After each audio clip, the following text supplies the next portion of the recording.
Time Sport. Résultats, infos, analyse. Toute l'actualité sportive est dans Time Sport tous les jours de 20h à 21h avec Bilal Nenman sur Beurre FM.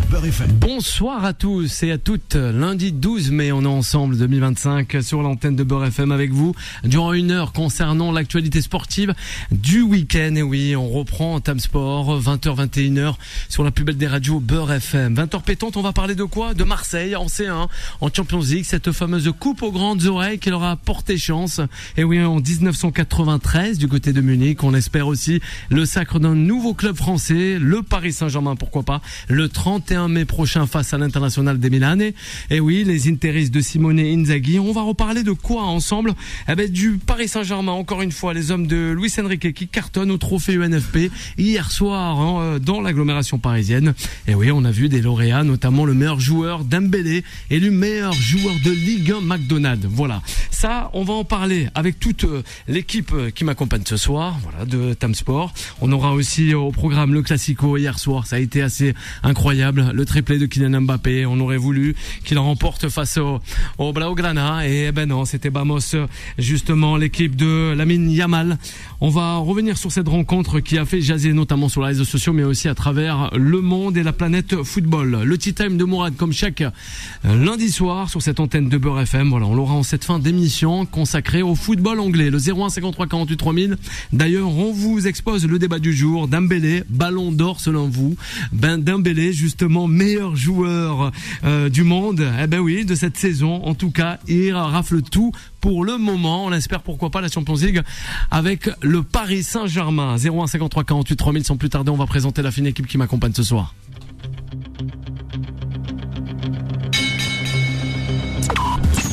Time Sport, le ras-le-bol. Allez, on aura Mourad qui nous accompagnera tout au long de cette émission, sans oublier Alison. Juan José est avec nous ce soir. Bonsoir Juan José. Buenas tardes, dit-on en catalan, puisque apparemment il va falloir parler catalan du côté de l'Espagne. Après ce classico auquel on a eu droit hier, c'était magnifique. C'était pas mal quand même. C'était pas mal, rentre match, bien sûr. Un match à enjeu puisque le Barça est presque sûr, pas mathématiquement, mais presque sûr de remporter la Liga espagnole. Donc on en parlera de tout ça dans quelques minutes. Oui, c'est ça. Marseille, alors justement sur la pelouse du Havre, le club de doyen, 3-1. C'était un peu chaud quand même.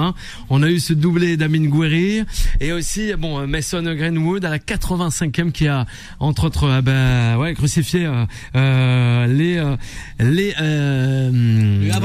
Havrais, excuse-moi. C'est vrai que on a vu justement les hommes de Deserbi courir vers les supporters et aussi être joyeux à la fin de cette rencontre parce que l'Olympique de Marseille qualifié pour cette phase finale de la Champions League. Et ça fait pour l'avant-dernière journée. Ça fait 3 saisons que Marseille était absent de la Champions League. D'ailleurs, on se rappelle la triste saison qu'il a fait, sa dernière triste saison en Champions League, où effectivement, je crois qu'il avait réussi juste à faire un match nul, ou voire 2 matchs nuls, puisqu'il avait été battu à chaque fois.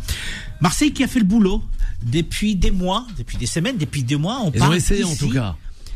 On parle ici de Marseille, on donne des si, Marseille qui n'arrive jamais à gagner chez eux, Marseille qui gagne tout le temps à l'extérieur, qui a énormément perdu des points à la maison du côté du stade Vélodrome, Marseille qui n'arrive pas à trouver la solution, Marseille qui est 12e et qui commence à enchaîner des matchs et des défaites et un jeu catastrophique.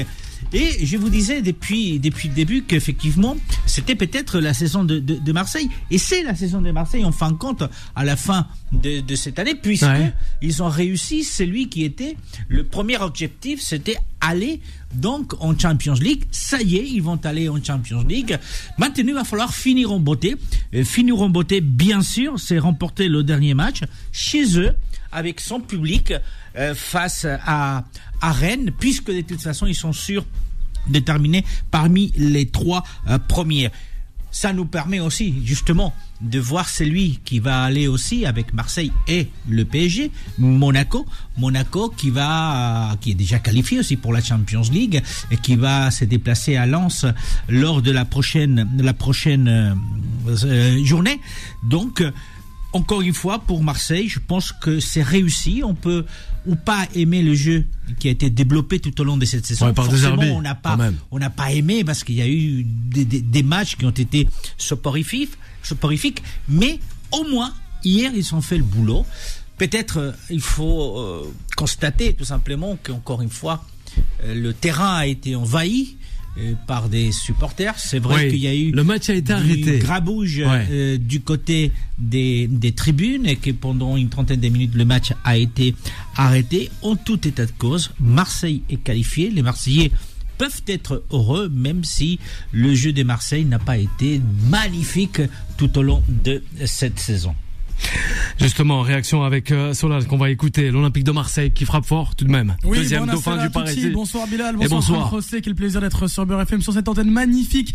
Time Sport, c'est maintenant 20h, 21h tout simplement. Marseille, voilà, qui réussit à se qualifier pour la Ligue des Champions. Je pense qu'ils ont fait plaisir du moins à leurs supporters. On a vu des images assez folles d'attente longue et tumultueuse durant toute une année où les supporters marseillais, enviaient, en tout cas avaient envie de cette Ligue des Champions. Ça y est, c'est fin arrivé. Donc maintenant ce n'est que le point de départ, j'ai envie de dire, parce que oui, même si on parle d'une saison qui a duré un an, d'une saison longue en Ligue 1, le départ c'est maintenant, ce n'est que le début, en tout cas je l'espère. Il ne faut pas se contenter d'une simple qualification, mais il va falloir aussi montrer dans un second temps que oui, peut-être que les recrutements ont servi à quelque chose. Pour l'instant on se pose encore la question, du moins je l'estime, mais Marseille mérite en tout cas cette bouffée de respiration. Eux qui, on le rappelle, sont les seuls détenteurs de la Ligue des Champions en France, et même s'ils s'y accrochent depuis des années, peut-être que là, en Ligue des Champions, ils auront un parcours aussi honorifique que celui du Paris Saint-Germain cette année. En tout cas, on l'espère, au vu de l'équipe et de l'engouement qu'il y a derrière ça. Eh ben, on va voir. Mourad est avec nous. Bonsoir Mourad. Bonsoir. Comment ça va Mourad? Tranquillement. Oui, tranquillement. On parlait de l'Olympique de Marseille. Et oui, face au Havre. Gouiri, magnifique doublé. Bah oui, Gouiri, c'est le même si l'homme fort, meilleur but au trophée UNFP, on va en revenir. Il a été récompensé au trophée UNFP, mais c'est aussi, oui, t'as raison, c'est l'homme fort de l'Olympique de Marseille. Il sauve même le mercato de l'Olympique de Marseille cette saison. Donc pour l'Olympique de Marseille, c'était, même si certains, lorsqu'on prend le pouls sur les médias, ils évoquent la célébration un peu abusive de l'Olympique de Marseille parce qu'il se qualifie en Ligue des Champions. Je pense que c'est légitime, c'est à la hauteur des objectifs du club. Donc ils ont tout à fait le droit de célébrer comme il se doit. Après, moi j'aurais aimé... c'était une saison éreintante quand même, côté de l'Olympique de Marseille. Moi j'aurais aimé quand même mettre un peu de beurre dans les épinards en accrochant une Coupe de France, éventuellement, ou une finale de Coupe de France. Ça aurait été pas mal, sachant qu'ils avaient qu'un match par semaine. Donc voilà, sinon oui, Amine Gouiri, c'est la tête de gondole de cet Olympique de Marseille. Il y a des satisfactions, il y a Adrien Rabiot, il y a Højbjerg, il y a Balerdi. Mais il va avoir du boulot au niveau du mercato cet été. De toute façon, on compte sur Longoria. Il a l'habitude de tout changer au mois de juin. Il a fait un poste en plus, Monsieur Longoria. Donc voilà, en plus je comprends pas. Là, j'ai vu qu'ils partent encore en mise au vert, en retraite. Là, je crois que c'est en Espagne en plus. À Madrid. Je sais pas si Juan José a vu cela. C'est vrai. Donc ils partent à Madrid. Je pars à la mise au vert à Madrid. Eux, ça fait Copenhague, Rome, Madrid. Ah ben c'est bien. Donc, ça leur fait du bien. Non, c'est des team building, mais ça sert à quoi? Parce que on a l'impression que ça leur fait. Parce que la saison prochaine, il va changer 80% de l'effectif. C'est ce que je veux dire. Ah, Mourad, t'abuses un peu. Non, mais c'est vrai. Donc, après, c'est vrai que les team building, justement, c'est fait pour que ça aille au-delà, justement, du travail. Ben là, ça va au-delà du football. Peut-être c'est pour qu'ils restent amis dans la vraie vie. Non, je sais pas ce que je veux dire. Il faut être content du résultat des Marseille. Les supporters, je le disais tout à l'heure, doivent être contents. Ils ont vraiment raison de l'être. Mais comme disait Solal et comme tu disais, effectivement, maintenant, le travail n'est pas fini parce qu'il va falloir préparer la saison prochaine. Il va falloir bien préparer justement cette Champions League. N'oublions pas, je le rappelais tout à l'heure, que la dernière fois ils sont allés en Champions League, ça a été une catastrophe. C'est pour ça que je disais. On a beaucoup rigolé sur les méperformances de cette équipe qui n'arrivait pas à gagner un seul match, qui sont réussi à décrocher quand même un ou deux matchs nuls uniquement. Donc effectivement, la réalité c'est ça. Maintenant, il va falloir travailler. Est-ce que la solution passe par changer 80%? Non, forcément, ne passe pas par là. Mais il y a ces facteurs aussi financiers qui est important. C'est quand même le deuxième budget. Si le propriétaire de Marseille est prêt effectivement à mettre de l'argent pour faire venir des joueurs qui puisse avoir encore de l'argent, une stabilité dans cet effectif qu'il ne faudrait pas non plus chambouler à 80%, mais qu'effectivement il va falloir le compléter intelligemment, intelligemment, le renforcer, et puis voilà, commencer à se donner vraiment les moyens. Bon, premier pas a été fait, voilà. Marseille en Champions League après 3 saisons, il était temps qu'ils reviennent justement pour représenter à côté du PSG et de Monaco. Donc Marseille est là. Moi j'ai vu quelques noms circuler pour compléter cet effectif. Bon, effectivement, j'espère que on va pas repartir sur une série de renouvellement d'effectifs à 80% avec Pablo Longoria. Mais voilà, il y a des valeurs sûres, il y a des cadres, il y a des joueurs qui sont installés. Amin Gouiri, Adrien Rabiot, on les a cités. Il y a Roulé aussi. Maintenant, il va falloir stabiliser la défense. Il va falloir recruter. J'ai vu qu'il y avait Aymeric Laporte, éventuellement Rami Bensebaini, qui était ciblé. Ça peut être des super joueurs, justement, pour jouer la Ligue des Champions la saison prochaine. Donc voilà, après Roberto De Zerbi aussi, là c'est là où on l'attend sur la deuxième saison, c'est là où on veut voir le Roberto De Zerbi Ball, parce que là ça a été, comme je l'ai dit, une saison vraiment éreintante qui a été compliquée par beaucoup de problèmes extrasportifs, les suspensions, les problèmes d'arbitrage, les soucis avec les supporters, etc. Et c'est pas ce qu'on attend justement d'un club cette saison qui a joué qu'une fois par semaine. Tu vois, ils auraient plus facilité la tâche, mais en fait ça a été, on va dire, la complication jusqu'à la dernière journée quasiment, tu vois. Donc moi j'espère qu'il y a un retour à l'apaisement côté de l'Olympique de Marseille pour qu'on puisse voir une équipe saine la saison prochaine qui puisse jouer au football chez elle, sans mise au vert à Copenhague, à Rome ou à Madrid, de temps en temps, même s'il en faut pour des petits buildings, de ressouder l'équipe, mais pas à chaque fois qu'il y a un grain de sable dans la machine, on fait une mise au vert à Athènes ou à Istanbul. Tu vois ce que je veux dire? Je sais pas, peut-être c'est le nouveau football, Mourad, non? Non, mais ouais, et l'empreinte carbone dans tout ça. Là, ça elle a impacté. Nous, on nous encourage à prendre des Vélib, et eux, pour un oui ou pour un non, parce qu'il y a plus de Nutella dans le placard, on fait des retraites à Istanbul ou je sais pas où, à Budapest. Tu vois ce que je veux dire? C'est pas mal. Non, à un moment donné, il faut revenir au B.A.-ba du football. Et je pense que Roberto De Zerbi, il est sur le bon chemin. Une bonne chose pour l'Olympique de Marseille contre C avant la pause. C'est une bonne chance, mais j'aimerais, au lieu de regarder vers le haut du classement en Ligue 1, j'aimerais quand même qu'on dise un petit mot sur le bas du classement. Parce qu'il reste une journée, il y a encore une place à attribuer pour être relégué en deuxième division. Et puis le haut, ça y est, c'est clair. On connaît les 3 équipes qui vont aller en Champions League. Maintenant, ayons quand même un peu la pensée pour ceux qui vont continuer à jouer, qui ont quand même un enjeu de jeu la semaine prochaine. Je pense bien évidemment à Saint-Etienne, qui pour l'instant est relégable avec Montpellier, qui est déjà relégué en deuxième division. Saint-Etienne qui va devoir donc aller va recevoir Toulouse. Il va falloir battre Toulouse. Et puis bien sûr le Havre qui a été battu donc chez lui hier par Marseille et qui va quand même aller chercher à Strasbourg sa permanence en première division. Donc on regardera aujourd'hui l'intérêt, ce n'est pas le haut. C'est le bas. Le bas de cette Ligue 1 McDonald's français. On va revenir avec les trophées UNFP et aussi le trophée du meilleur français jouant à l'étranger avec Kylian Mbappé, l'international. À de suite. Time Sport revient dans un instant. 20h, 21h, Time Sport avec Bilal Nenman sur Beurre FM. Et de retour sur l'antenne de Beurre FM, 20h17. Voilà, vous êtes à l'écoute de la plus belle des radios. Alison nous a rejoint. Bonsoir Alison, comment ça va? Bonsoir à tous, bonsoir à tous. Ouais, tranquillement Alison. Ouais, ça va. Ça nous fait plaisir de t'avoir avec nous, avec Juan José et Mourad. On a parlé de l'Olympique de Marseille. On va s'attarder cette fois-ci sur les trophées UNFP qui se sont déroulés hier soir dans Paris. Time Sport, la parole des sociaux. Eh oui, beaucoup de trophées ont été décernés justement hier soir. Le meilleur joueur de Ligue 1, Alisson Ousmane Dembélé, peut-être futur Ballon d'Or.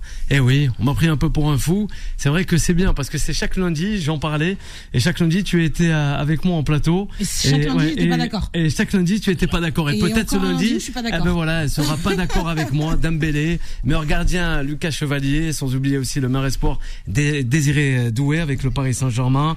On a vu aussi le plus beau but avec Mingouiri, l'Olympique de Marseille, voilà. Et entre autres, pas mal d'autres sacres de joueurs en Ligue 2, BKT. Rien que ça, mais c'est vrai que on aimerait s'attarder avec vous, messieurs, dames, ben voilà, sur cette cérémonie, mais aussi les trophées en question, notamment celui de Ousmane Dembélé. Peut-être, voilà quoi, il est en route pour des sacres d'anthologie, notamment pourquoi pas une Champions League. Où est son corps? Le Ballon d'Or, on en parle et on en reparle encore dans les instances du football, à travers les observatrices, les observateurs, mais aussi les aficionados de cette planète football. Oui, Alisson, Juan José, Mourad. Écoute, je suis d'accord avec Alisson. Avec Alisson, c'est trop tôt. D'habitude. Non. mais en fait, tu connais pas. Est-ce que je dois le prendre tu es pour un moi, adepte. Est-ce que tu as monsieur qui nous écoutez, ouais. monsieur, madame qui nous écoutez. Alors, Bilal est un adepte de la méthode Coué. Ah oui, le répète pourquoi tout le temps, effectivement. Et Dembélé, c'est bien. Ah bah oui, mais moi je prône les joueurs français. Je suis jamais. À force de répéter un mensonge, peut-être que ça devient vérité. Mais je me suis dit, alors quels sont les mérites de Dembélé? C'est lui qui a commencé à marquer des buts à partir du mois de janvier. Donc la première partie des saisons, on s'en fout un peu, hein. Ça compte pas. Donc, mais on parle déjà des ballons d'or si tu veux. Alors je me suis dit, mais alors, il a marqué combien de buts, Dembélé? Alors, 21 buts. 21 buts. 21 buts. C'est ça. 21 buts. En Ligue 1. ouais. Alors je me suis dit, bah, attends, je vais voir. Ah, le meilleur buteur des ligues, des premières ligues, Mohamed Salah. Ah, il en a 28. Ah, il en a plus. Ouais. Le meilleur buteur de la ligue italienne, Relegui, il a 24 à l'Atalanta. Il a plus que Dembélé. Ouais. Le meilleur buteur de la Bundesliga, c'est Kane, ouais. 25. Ouais, Kane. Encore plus que Dembélé. Anglais. Alors je me suis dit quoi, quand même. Allez, je vais voir le meilleur buteur de la ligue espagnole. Ah merde. C'est Mbappé. C'est Mbappé. Non, c'est vrai. C'est Ouais. Mbappé. Alisson, on va l'écouter. On va l'écouter, Alisson. Elle va reprendre, Alisson. Vas-y, Ron. Non mais ouais. je suis vraiment d'accord avec Juan José. En fait, Ouais. je On va le dénigre absolument reprendre, pas Ousmane Dembélé parce que à force que tu le répètes, Bilal, on va croire que j'aime pas du tout Ousmane Dembélé. Mais non, pas du tout. Mais moi, je dois en parler. Absolument pas le cas. Mais si On n'a jamais dit ça. continue sur les arguments de Juan José et on va y aller. C'est-à-dire que par exemple, on met de côté un Lautaro Martinez. Par exemple, là, on se base sur la Ligue des Champions, potentiel vainqueur, etc. Potentiel vainqueur aussi de l'autre côté, Lautaro Martinez, qui, pour l'instant, est deuxième à 1 point du Napoli en Serie A, donc qui peut toujours aller chercher le titre de Serie A. Et ben lui, on l'évacue totalement des débats. Pourquoi? Non mais il faut se poser les réelles questions. Il a plus de 30 buts, toutes compétitions confondues. Lautaro Martinez. Il est lui aussi en finale de Champions League. Pourquoi Dembélé plus que Lautaro Martinez? À chaque fois, je me répète, je dis pas que Dembélé ne mérite pas éventuellement le Ballon d'Or s'il gagne la finale de Ligue des Champions et si effectivement il nous fait un gros match. Mais en tout cas, moi, à titre personnel, je mets 2-3 joueurs devant Ousmane Dembélé. Laisse-moi juste terminer puisque j'ai alors avec mon micro a été coupé. Vas-y, un peu emporté. Juste indiquer, je termine mon expo. Vas-y, on va retrouver Mourad aussi. Mbappé, il en a mis 25, c'est le meilleur buteur, donc plus que Dembélé. Alors je me suis dit peut-être dans la Ligue portugaise. Ben non. Le meilleur buteur de la Ligue portugaise, il en a mis 38. Ouais, quand même. Largement devant Dembélé. Et je vous parle pas de la Ligue hollandaise et de la Ligue belge qui ont marqué, le meilleur buteur a marqué plus de buts que Dembélé. Non, parce que ça aussi, ça fait partie de voilà. Donc quand vous comparez avec les autres championnats, vous relativisez. Et puis, il y a effectivement les cas Lautaro Martinez, mais il n'y a pas que celui-là, il y a d'autres. Donc, effectivement, il fait une deuxième partie de saison qui est très bonne, qui est mémorable. Peut-être qu'il va gagner la Champions League. Mais dès là, à parler du Ballon d'Or, déjà, ça me paraît quand même excessif. Ok. Ouais, je pense qu'il y a aussi. T'en penses quoi, Mourad? Non, moi je dis pas que je suis d'accord. Je vais me faire avocat du diable pour une fois, sachant que j'ai été très virulent à l'égard d'Ousmane Dembélé parce que pour moi il y a deux critères qu'il faut prendre en compte, c'est la longévité et l'adversité. Et comme l'a dit Juan José, c'est très récent en fait les surperformances d'Ousmane Dembélé. Mais parmi tous les joueurs qu'il a cités, il y a aucun de ces joueurs qui arrivent en finale de Ligue des Champions. Lautaro Martinez. Lautaro Martinez, effectivement, Juan José l'a pas cité. Toi, tu l'as cité, mais Juan José l'a pas cité.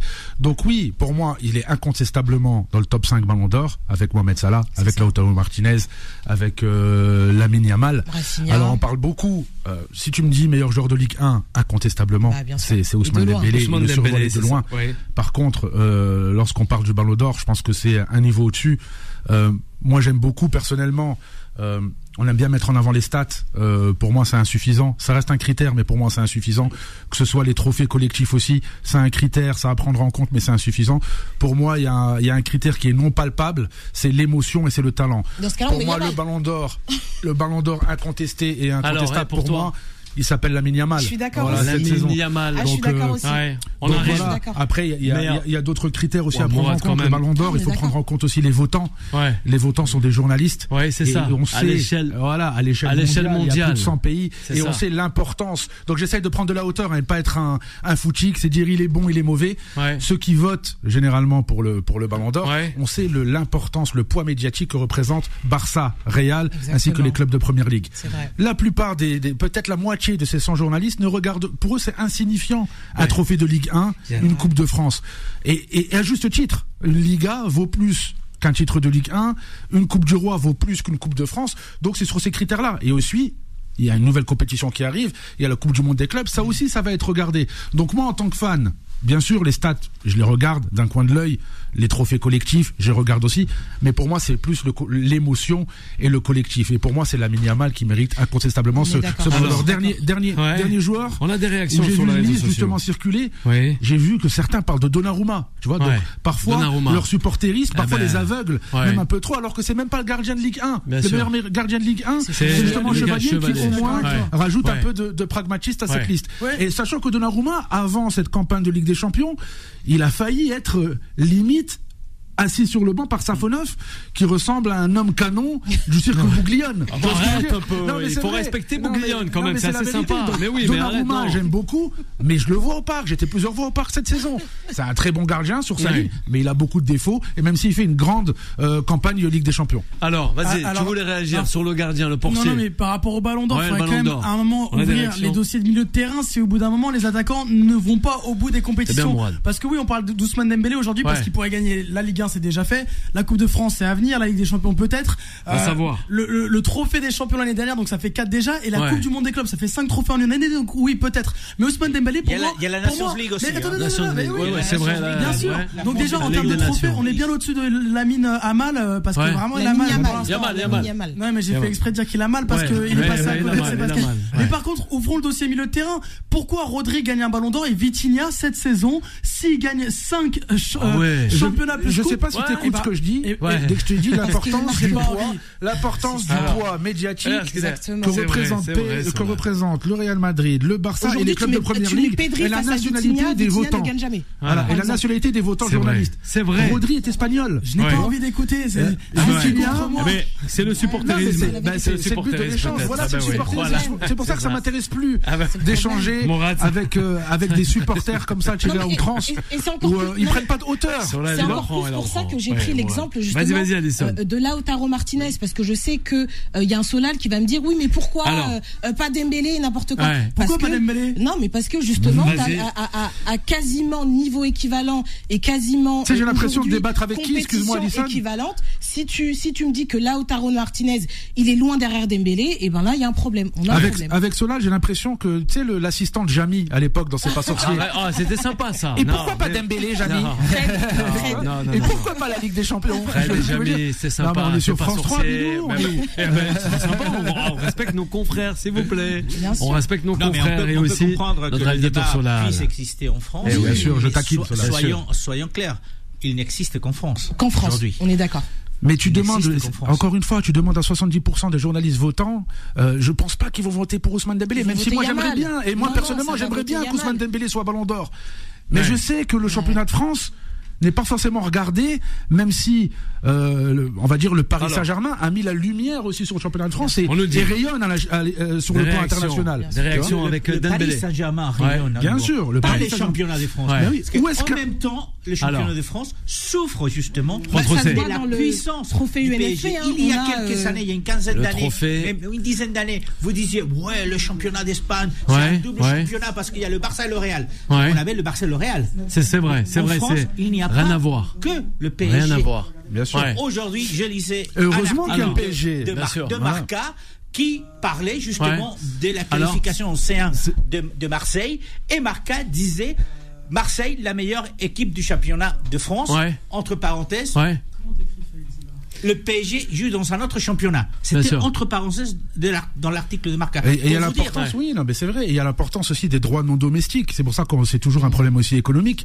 Qu'est-ce que représentent les droits non domestiques ? C'est peanuts. Ça représente des cacahuètes. À l'étranger, en dehors de France, les gens regardent très peu le championnat de France. Mais justement, paradoxalement, apprécient beaucoup le Paris Saint-Germain. Et où est-ce qu'ils voient le Paris Saint-Germain ? C'est en Ligue des Champions. Et si j'ai envie de revenir sur la partie des stats, si on veut comparer à Lamine Yamal, Ousmane Dembélé, il a joué 2 matchs de plus. C'était un match de barrage face à Brest où il met un triplé justement. Donc il a mis peut-être un peu plus de buts que Lamine Yamal, mais il a fait 2 matchs de plus en barrage. Tu vois ce que je veux dire, Ousmane Dembélé. Donc voilà, il y a le rayonnement, il y a le nombre de matchs, ils sont passés par la case barrage, le Paris Saint-Germain, et Lamine Yamal, il y a le talent, et il y a la jeunesse, il a 10 ans de moins que Ousmane Dembélé. UNFP hier soir, Mourad aussi assez intéressant avec Alisson sur la réaction des trophées UNFP. On part du côté de Barcelone, et hier soir, mis à part Travis Scott, le chanteur américain, ils sont jaillés dans les tribunes. Ouais, c'est sympa, c'était sympa. Vraiment. Et oui, il y a eu un prank aussi, notamment avec des artiste sur Paris. On attendait sa venue, mais en fait, il est jamais venu. Qui c'est Travis Scott? Non, il était trop occupé à honorer son contrat. Il y a eu pas mal d'artistes qui paraît du côté qui l'attendaient du côté de Paris. Ça a donné quoi du coup? Ils ont regardé le concert à Barcelone? Non, ils sont restés à rien faire quoi. C'était un peu le délire quoi. Alors 4-3 pour les Barcelonais, les Blaugrana. Kylian Mbappé, meilleur joueur français à l'étranger avec ce trophée UNFP, et aussi Kylian Mbappé quand même il a été étincelant, on peut pas dire le contraire. Il est impressionnant. Seul peut-être. C'est vrai que le trophée gagné est tout à fait mérité. Déjà, comme je vous le disais tout à l'heure, parce que en Ligue, c'est le meilleur buteur devant Lewandowski. Il en reste encore 3 journées du côté espagnol, mais apparemment il sera le meilleur buteur du championnat espagnol pour sa première saison. 27 buts et 39 en tout jusqu'à là, donc il va être près des 50 buts pour sa première saison avec le Real. C'est vrai qu'il souffre du fait que le Real cette année n'a gagné qu'un petit titre, c'était la Supercoupe d'Europe en août dernier, mais qui appartient en fin de compte à la saison dernière. Mais bon, c'est le seul titre qu'ils vont gagner, puisqu'ils vont pas gagner la Liga, ils vont pas gagner la Coupe d'Espagne puisqu'elle a été gagnée par le Barça. Et donc voilà le Real qui n'aura pas des titres cette année, mais le trophée qui a été décerné à Kylian Mbappé, même si ça a pu faire mal à un certain nombre des supporters, voire des dirigeants d'équipes françaises et notamment le PSG, est tout à fait mérité, parce que au-delà du résultat du Real, la campagne qu'il a fait aujourd'hui, rappelez-vous que quand il est arrivé du côté de Madrid, les premiers matchs, on a tous eu la sensation qu'il n'était pas au niveau. Il n'était pas au niveau, forcément, il a fallu qu'il se mette au niveau, mais le résultat, il est là. C'est le meilleur buteur du championnat espagnol, c'est le meilleur buteur du Real Madrid, et donc c'est un titre tout à fait mérité. Bien sûr, Alisson. Et au-delà de ça, il est parti se le chercher le trophée tout seul. C'est-à-dire que cette année, Kylian Mbappé n'est pas vraiment aidé ni par ses coéquipiers, malheureusement, ni par son entraîneur, et même pas par celui qui a fait un caprice pour le recruter, Pérez. C'est-à-dire que cette année, c'était très très compliqué pour Kylian Mbappé, et aussi pour le Real Madrid. Même quand le Real généralement fait des mauvaises saisons, il y a toujours un titre, une Super Coupe d'Espagne, une Coupe d'Espagne, voire même parfois une Liga. Donc c'est très rare déjà pour le souligner que le Real Madrid va faire une saison blanche. C'est vrai que il va finir Pichichi, donc meilleur buteur pour sa première saison. Et comme je disais, il était tout seul devant. Rodrigo, c'était compliqué cette saison. Rodrigo d'ailleurs qui va partir du côté probablement de Manchester City. Ouais. Vinicius, on a toujours l'Arabie Saoudite qui lui fait des petits appels de pied, mais à mon sens, il va rester. Au milieu de terrain, c'était le désert de Gobi. Il y avait pas grand chose. On en a enlevé pour en remettre ailleurs. Et puis c'était très très compliqué. Donc il faut tirer quand même le chapeau à Kylian Mbappé, même si, comme Juan José l'a dit, certains se moquent de lui parce qu'il est parti du Paris Saint-Germain et que le Paris Saint-Germain se retrouve en finale de Ligue des Champions. Mais il ne faut pas minimiser ce qu'a fait Kylian Mbappé cette saison avec le Real Madrid. Ouais, Mourad, Kylian, assez fort quand même. Ouais, moi j'ai envie de l'appeler malgré Kylian Mbappé. Ouais, j'ai l'impression que c'est tout le temps une réussite individuelle au détriment du collectif. Je sais pas si c'est volontaire. J'ai l'impression qu'il y a à chaque fois des mauvais contextes concernant Kylian Mbappé. Là, en l'occurrence, c'est peut-être une des pires défenses du Real Madrid depuis de nombreuses années. Xabi Alonso, il va avoir un sacré chantier, notamment, même si on parle même d'un schéma en 3-5-2 ou en 3-4-3 du côté du Real Madrid, ce qui n'a jamais existé. Donc voilà, oui, il tire son épingle du jeu. Pour moi, c'est à titre individuel, c'est une réussite. Finir devant Robert Lewandowski pour sa première saison, quand on sait tous les champions qui sont passés au Real Madrid et qui ont eu un temps d'adaptation qui a parfois duré une saison si ce n'est plus. Donc voilà, donc pour moi à titre individuel, encore une fois c'est réussi, mais c'est au sens collectif du terme, où on se pose des questions concernant Kylian Mbappé. On a l'impression que c'est limite une kryptonite de collectif. En tout cas, c'est la kryptonite de Vinicius cette saison. C'est normal parce que Vinicius il est chamboulé aussi. Il est sur un siège confortable, il touche du doigt le ballon d'or, il gagne tout, et ensuite on lui met Mbappé dans les pattes, on change de système de jeu. C'est tout à fait normal, c'est humain justement que Vinicius n'ait pas les mêmes performances. Donc voilà, après moi Kylian Mbappé, je trouve qu'il tire son épingle du jeu. J'ai l'impression qu'il s'est intégré. Ouais, seul peut-être.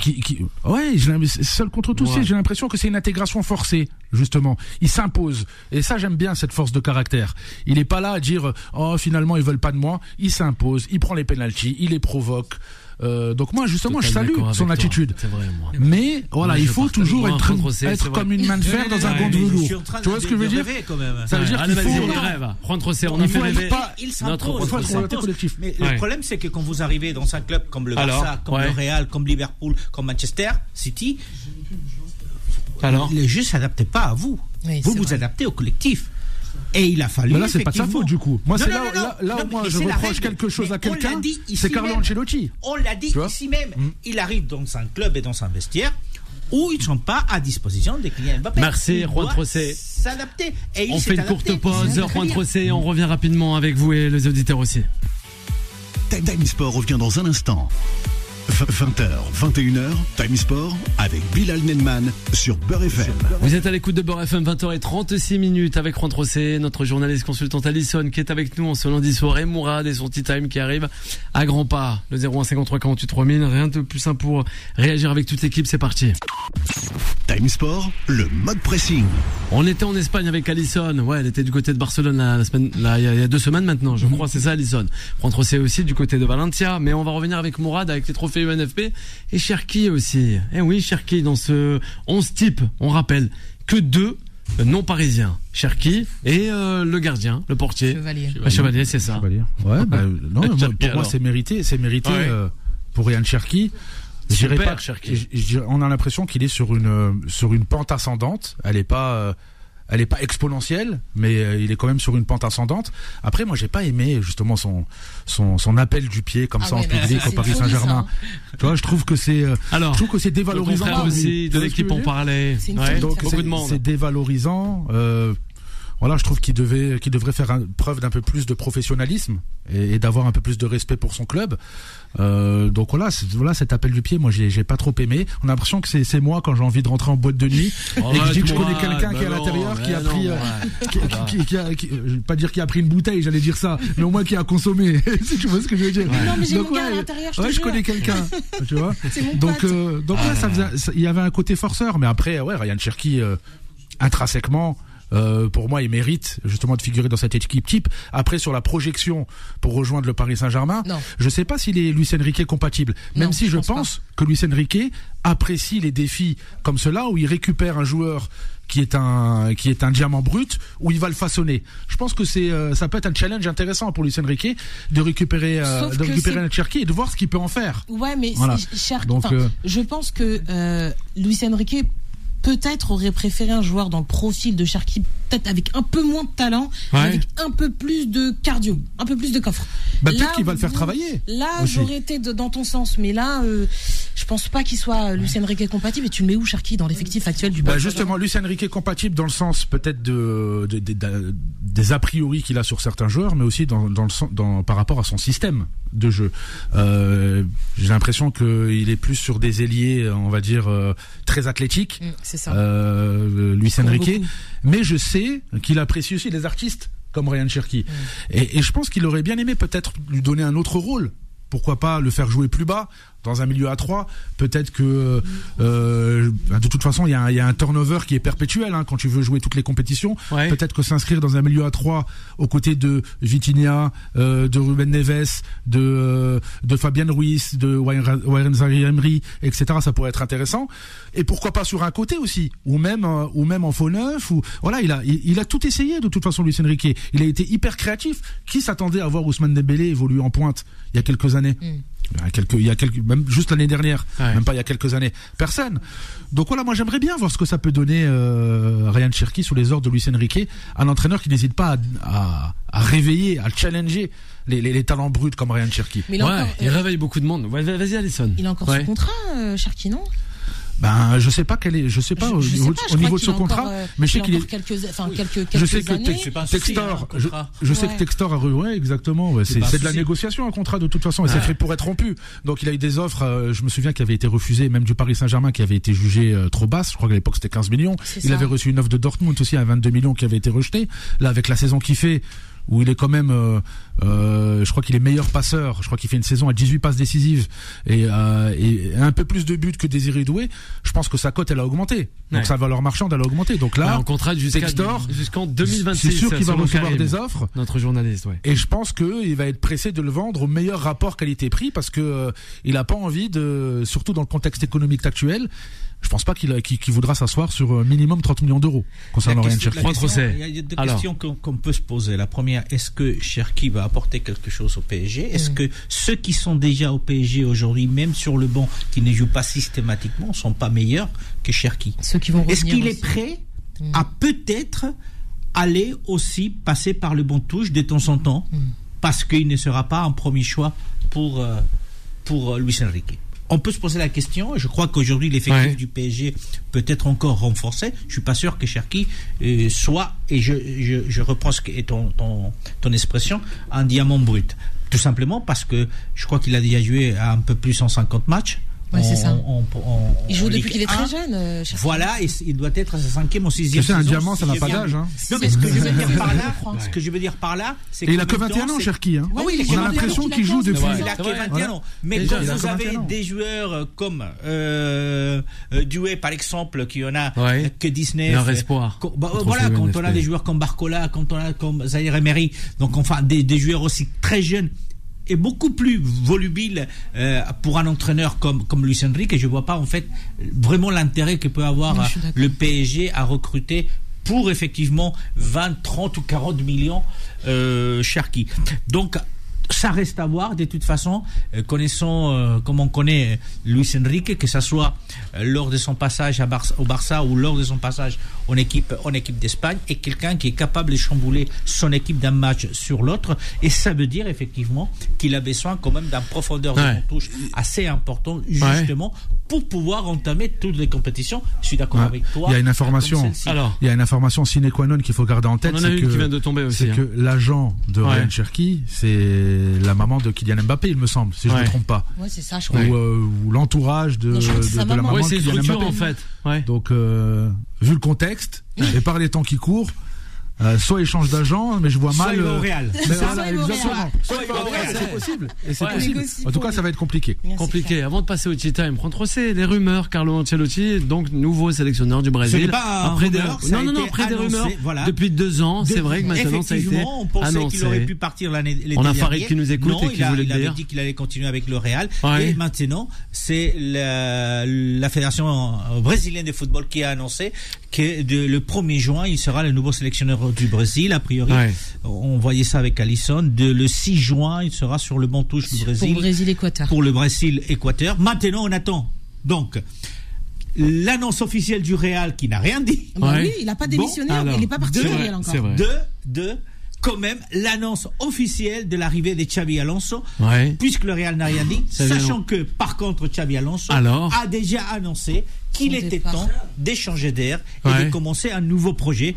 Donc, Xabi Alonso, rappelons-nous quand même, ancien joueur du Real Madrid. C'est ça fera plaisir. Oui, Mourad, un mot, Ancelotti. Non, c'est intéressant. C'est intéressant ce move de Carlo Ancelotti, même si moi j'aime bien quand les sélectionneurs sont de la même origine que la sélection. Bon, après c'est un autre débat. Mais là, Carlo Ancelotti, s'il gagne la Coupe du Monde avec le Brésil, il aura fini le jeu des entraîneurs. Il restera peut-être l'Euro avec l'Italie ou l'Euro avec l'Italie, mais il aura tout gagné. Après, je pense qu'en termes de pression et en termes de gestion émotionnelle pour lui, ça va être je sais pas quelle est la pression au Brésil, je pense qu'elle est énorme, mais ça va quand même être peut-être un peu plus, on va dire, apaisant que de ne pas avoir à choisir entre 2 ailiers, on va dire, de classe mondiale et d'avoir un président sur le dos qui t'impose tout et n'importe quoi parce que le joueur a une valeur de centaines de millions sur Transfer Market. Tu vois ce que je veux dire? Donc peut-être qu'il en avait marre de ça aussi. Voilà, d'être entre le marteau et l'enclume, à devoir jongler entre les choix de Florentino Pérez et construire une équipe pour gagner. Et c'est là aussi que moi je suis pas trop fan en fait de la sortie de Carlo Ancelotti du Real Madrid parce que on a l'impression qu'il a subi la décision de Florentino Pérez sur Kylian Mbappé alors qu'il n'en avait pas besoin à la base. Tu vois, je suis tout à fait d'accord avec toi. Pour moi, Vinicius était installé.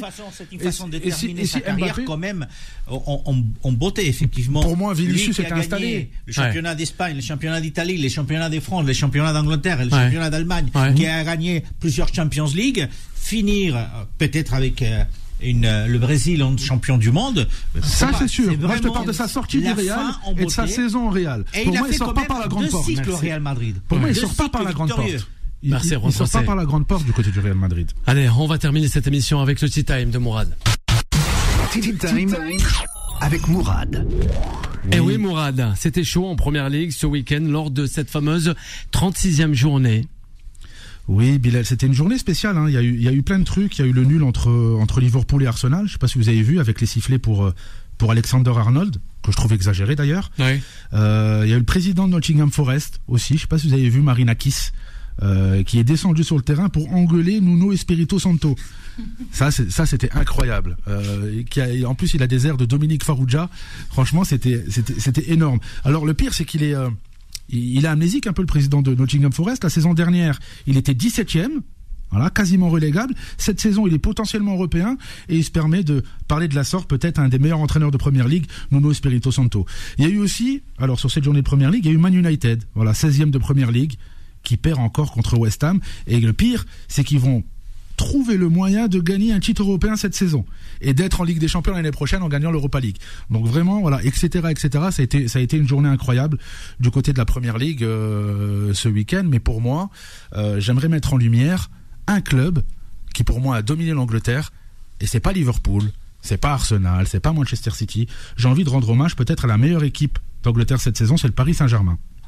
Ouais. Voilà. Eh oui. C'est vrai. Il a battu tout le monde. Voilà, c'est le Paris Saint-Germain. Voilà, certes, ils sont pas diffusés sur Sky Sport, mais ils ont successivement éliminé Liverpool, Aston Villa et Arsenal en Ligue des Champions, et ils ont battu plus d'équipes de Première Ligue que Tottenham en 2025. C'est clairement City. Alors justement, cette stat, elle est incroyable. Oui, effectivement, ils ont battu Manchester City en match classique de Ligue des Champions, mais pas en élimination directe. Donc voilà. Alors pour moi, ce sont eux les vrais champions d'Angleterre. C'est le Paris Saint-Germain cette année, parce que eux, ils ont réussi leur Brexit. Alors ils ont sorti Londres, Birmingham, Manchester de l'Europe. Alors moi, si j'étais Starmer, voilà, le Premier ministre britannique, s'il veut vraiment réussir son Brexit, il a qu'à demander des conseils à Nasser Khelaifi. Qu'est-ce que t'en penses, Bilal? Tea Time avec Mourad. Qu'est-ce qu'on pense justement? Ouais.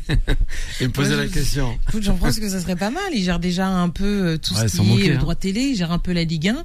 Bah écoute, vu qu'il aime bien des fois mettre son nez un peu partout, qui gère le Brexit, c'est ça de plus. Et apparemment, il le fait bien. Voilà, il a sorti toute l'Angleterre, il s'est positionné. Donc, ça serait pas un scandale pour moi. Peut-être faut-il que nous rappelions le fait que Luis Enrique, qui a d'ailleurs été élu meilleur entraîneur au trophée ONFP, avant de venir à Paris, puisque a priori il n'était qu'un 3e voire 4e choix, lui il a toujours dit qu'il voulait partir entraîner, il aimerait bien entraîner en Angleterre. Donc peut-être que effectivement Steimer ne prendra pas le PSG, mais pourrait prendre Luis Enrique pour aller entraîner une belle équipe anglaise. Et puisque les Anglais aiment bien aussi avoir des entraîneurs étrangers de temps en temps pour leur sélection, pourquoi pas Luis Enrique? Oui, en plus on a vu Luis Enrique qui s'est moqué un peu de l'expression Farmers League dans les médias. Je sais pas si vous avez vu, parce que c'est le surnom que les médias anglais, c'est ça. Et on va dire le peuple anglais du football donne à la Ligue 1. Alors que là, le PSG marche quasiment sur l'intégralité des clubs leaders de Première Ligue. Donc la Farmers League est de quel côté voilà, cette année? En plus, Farmer, il y a un côté ferme. Et la vache folle, où est-ce qu'elle a apparu? Dans les années 80, du côté de l'Angleterre. On n'est pas sûr. C'est pas sur morale, arrête. Non, mais c'est une bonne leçon de morale. Et effectivement, Luis Enrique, je savais pas qu'il était intéressé potentiellement par la Première Ligue. Mais ça pourrait être un sacré challenge aussi pour lui. Parce que lui aussi, il aurait fini le jeu au Paris Saint-Germain. S'il gagne la Ligue des Champions cette saison.